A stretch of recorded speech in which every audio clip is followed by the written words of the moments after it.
এটা গভর্নমেন্ট, সমস্ত গভর্নমেন্টের সাথে গভর্নমেন্টকে ঠকাচ্ছে। গভর্নমেন্ট তার ঠকাটা কেন গভর্নমেন্ট ঠকছে?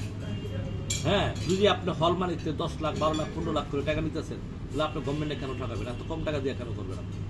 এ তো শোনা যাচ্ছে যে এই অভিযোগ মাথায় নিয়ে এই সিনেমাটা শেষ পর্যন্ত রিলিজ হচ্ছে না, এরকম কথাও তো শোনা যাচ্ছে। আসলে কি হবে আমি জানি না। আপনারা এই ব্যাপারে কোনো প্রোটেস্ট করবেন? আমরা এইসব ব্যাপারে আমরা চাই ছবি রিলিজ হোক। আমরা রিলিজের পক্ষে, সিনেমা চলুক, দর্শক হলে দেখুন। আমরা কোনো ছবির বিপক্ষে না, কিন্তু সিস্টেম হয়েছে। আপনি একটু আগে বলছিলেন যে আপনার সিনেমা নিয়ে সবাই সাধুবাদ জানাচ্ছে, সবাই ভিডিও বাইট দিচ্ছিলেন, এফডিসি বিশেষ করে শিল্পী সমিতির সেক্রেটারি, তারপরে পরিচালক সমিতির সভাপতি প্লাস সেন্সর বোর্ডের সদস্য কাজিয়াত সাহেব সহ অনেকেই এটা নিয়ে পজিটিভ রিভিউ দিচ্ছে, কিন্তু আমরা বিপরীত যেটা দেখতে পাচ্ছি না, যেমন তুফানকে নিয়ে কেউ দিচ্ছে না। তার মানে আপনারা কি মানে এফডিসি সবাই কি একাট্টা হয়ে গেল কিনা যে তুফানকে ঠেকানোর জন্য? আপনারা মনে হয়, আমার মনে হয় যে আপনাদের মনে হয় একটু দেখা উচিত। আমি কিন্তু দেখতেছি তারা ছোট মিডিয়ার জগতে অনেকেই তারা বড় বড় কথা বলতেছে, বড় বড় পিক দিচ্ছে, ঠিক আছে? ছোট মিডিয়াতে যারা আছে, বেশ আমি কয়েকটা দেখছি। হ্যাঁ, তাদের পরিচালনা তারা ঠিকই চালাচ্ছে। আমি আমার পরিচালনা, আমি কিন্তু কাউকে বলি নাই, তারা নিজের থেকে করতেছে। আমি 13 তারিখে বলবো ইনশাআল্লাহ, আপনারা দোয়া করবেন, ঠিক আছে? আচ্ছা, ওই আপনার সিনেপ্লেক্সের ডেড বডি নিয়ে একটা দ্রুত জটিলতা তৈরি হয়েছিল।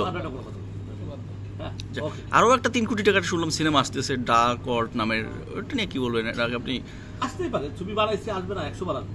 ওটা তো আমার ছোট ভাইয়ের ছবি, মালিকের ছবি। আমি তো চাইছি, আমি তুফানটাও ভালো, তুফানও চলুক, তুফানও চলুক, ডেড বডি চলুক, রিভেঞ্জ চলুক, দর্শক হলে আসুক, ইচ্ছারা যেন ছবি রিলিজ করতে পারি সেই ব্যবস্থা আমাদের করে। একটা সিনেমা যখন শুরু হয়, যৌথ প্রযোজনার ঘোষণা দিয়ে পরে বাংলাদেশি সিনেমা ঈদের মতো উৎসবে মুক্তি দেওয়া হয়, তখন আপনাদের কেমন লাগে? দেশের পরিচালনা শুনেন, আমি একটা কথা বলি, আমরা তো অনেক মুখে বড় বড় কথা বলি, মাইক পেলে বড় বড় বক্তব্য দিই আমরা, এটাই আমাদের স্বভাব।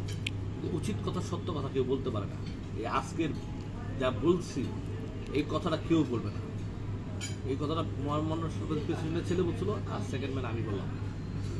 আপনি গত ঈদে একটা অভিমানের কথা বলছিলেন যে আর সিনেমা বানাবেন না, সিনেমা আর বানাবেন না, হল মালিক হয়ে যাবেন এবং আপনি সিনেমা হলে রিলিজ দেবেন, বাট সিনেমা আর বানাবেন না। সেই অভিমানটা কি এখনো আছে কিনা? আছে।